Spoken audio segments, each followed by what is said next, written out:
Hi, guys. Okay, so I have not got to fill everybody in about the mission trip yet. So I am going to try to give you as many stories as I can in a short amount of time. So it was absolutely incredible. The amount of testimonies and stories and experiences that I could share with y'all is just, it would take days. Like, it was that much. And it was life changing. Like, I haven't been on a mission trip since I was a little girl with my dad. I remember going to Mexico, and that mission trip was it was so like amazing, but it was also like I was a child, like I was a kid. This was like a whole different experience at a whole different level.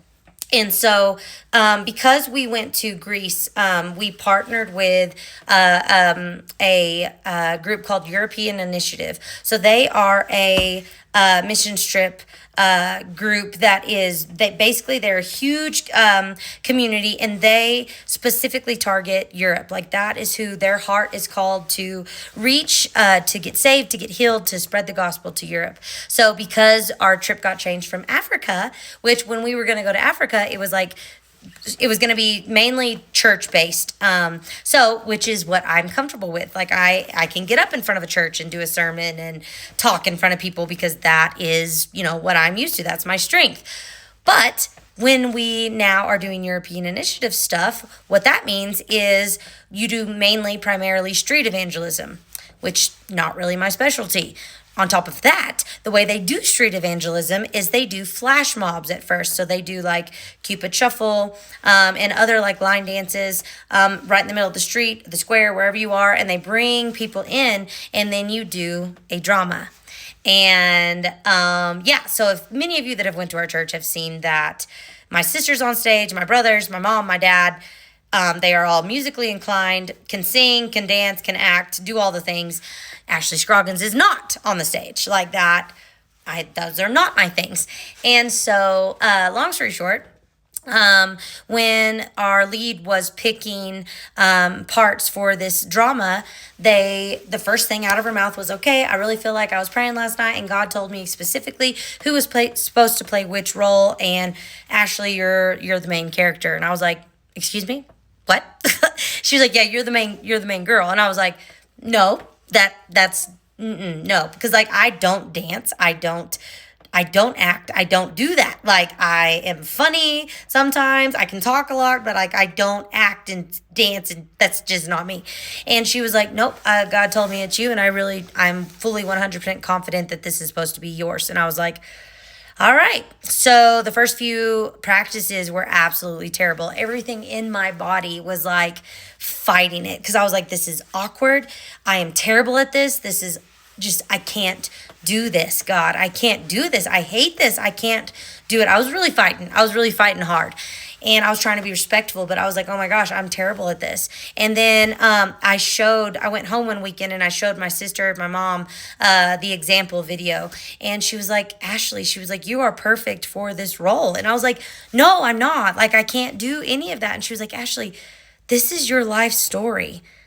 Like, this is your life story. You were created like this. You're supposed to do this role.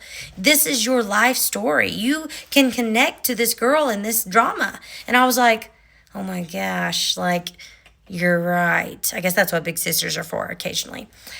She's sharing some wisdom. But that kind of changed everything for me. So after she said that, I was like, "Okay, God, work with me. Help me kill my flesh, surrender my flesh so that I can, like, not just play this role but become this role for you, because I want to reach as many people as we're supposed to. I want to reach them all."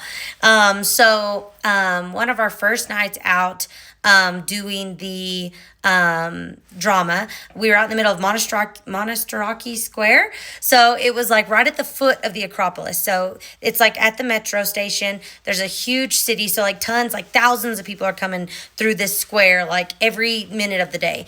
And so we get there, we start doing the Cupid Shuffle on this loudspeaker, and like tons and tons of people come in and start dancing with us.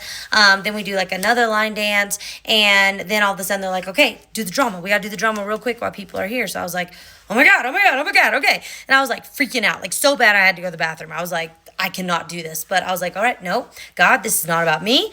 This is about you. It's not about me. This is about you.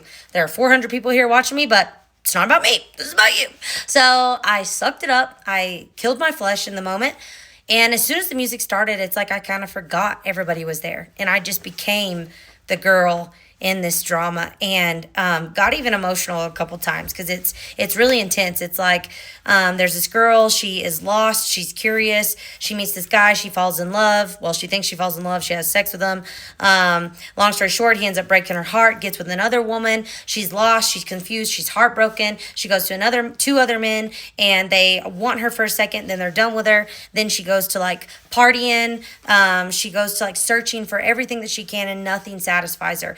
Then at the end, she meets somebody and they teach her how to cut. She starts cutting, and then right before she decides to kill herself, she screams out for God because she just can't take it anymore, because nothing is fulfilling that void, that pain in her heart. And it shows Jesus in the background, and he is fighting to get to her.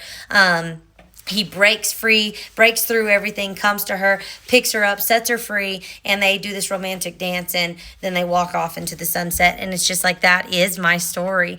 And so after we did that, I immediately went up to this group of girls. There was about 10 of them, and they were from Italy. They were there on a school trip, and I just immediately started conversating with them, connecting with them, telling them how that was my story, to sharing some personal stuff about what I had been through. Literally just a few minutes in, they were all bawling and crying, talking about how they related to it. And then they were all mostly Catholics. And so we got to talking about how having a relationship with Jesus is different than, what they have encountered in religion. And they decided they all wanted to ask Jesus to come into their heart and for Jesus to write their own love story. And right before we started to pray the prayer, their teacher came up and was like, "Vamonos, like, get out of here," And I was like, "No, like, just, you could do this on your own." And I was like screaming at them. They were all yelling or like hugging me. And I was just so discouraged after that, because I was like, dang it. Like, I should have got to the point faster. Like, I'm so sorry, God. Like, I was so upset with myself. Well, anyways, long story short, I went and ministered to a few other people. It was really good. I had some awesome conversations. I had one awesome conversation with a Muslim that I want to share later. But anyways, we do the dances again, like about an hour later, draws a whole new crowd of people in. So this time there was about 450 people there, I think. And we do the drama, and about 45 seconds into doing the drama this time, the speaker dies and the music just stops. And I'm like, oh God, what do I do now? There are 400 and something people here watching this. What do I do? So I was just like, all right, let's just keep going. Well, we start going, and for some stupid reason, I start narrating this thing. I will share the video later so we can all have a laugh at it, because it's quite embarrassing. But by the end of it, it was so crazy, because I thought that was the most cringy thing. And afterwards, I had the best experiences evangelizing and talking to people after that. Everybody I went to just had crazy emotional responses. 2 girls got highlighted to me. I went over there. There was already a girl talking to them. Come to find out, this girl was from a Bible college in Sweden, not even connected to us. They were there on a trip, and she's seen the drama, and she felt like she was supposed to minister to these 2 girls. So we just got to tag team and minister to these girls. I ended up getting a word for one of them, that she had a loss, and that's why she was upset and hurt and mad at God and all this kind of stuff. I got to share with her about Dad and how that affected me when he was lost. And anyways, long story short, she was just bawling and crying. And then they both decided, they were so guarded at first, and by the end of this amazing conversation, they both decided to accept Christ as their Lord and Savior. They cried, we hugged. I got to connect them to Charis Bible College YouTube channel. It was absolutely amazing. God just worked so many awesome things out, and I have so many more stories to tell y'all, but there's the first part. Part 1, commenced. Done. How do you say that?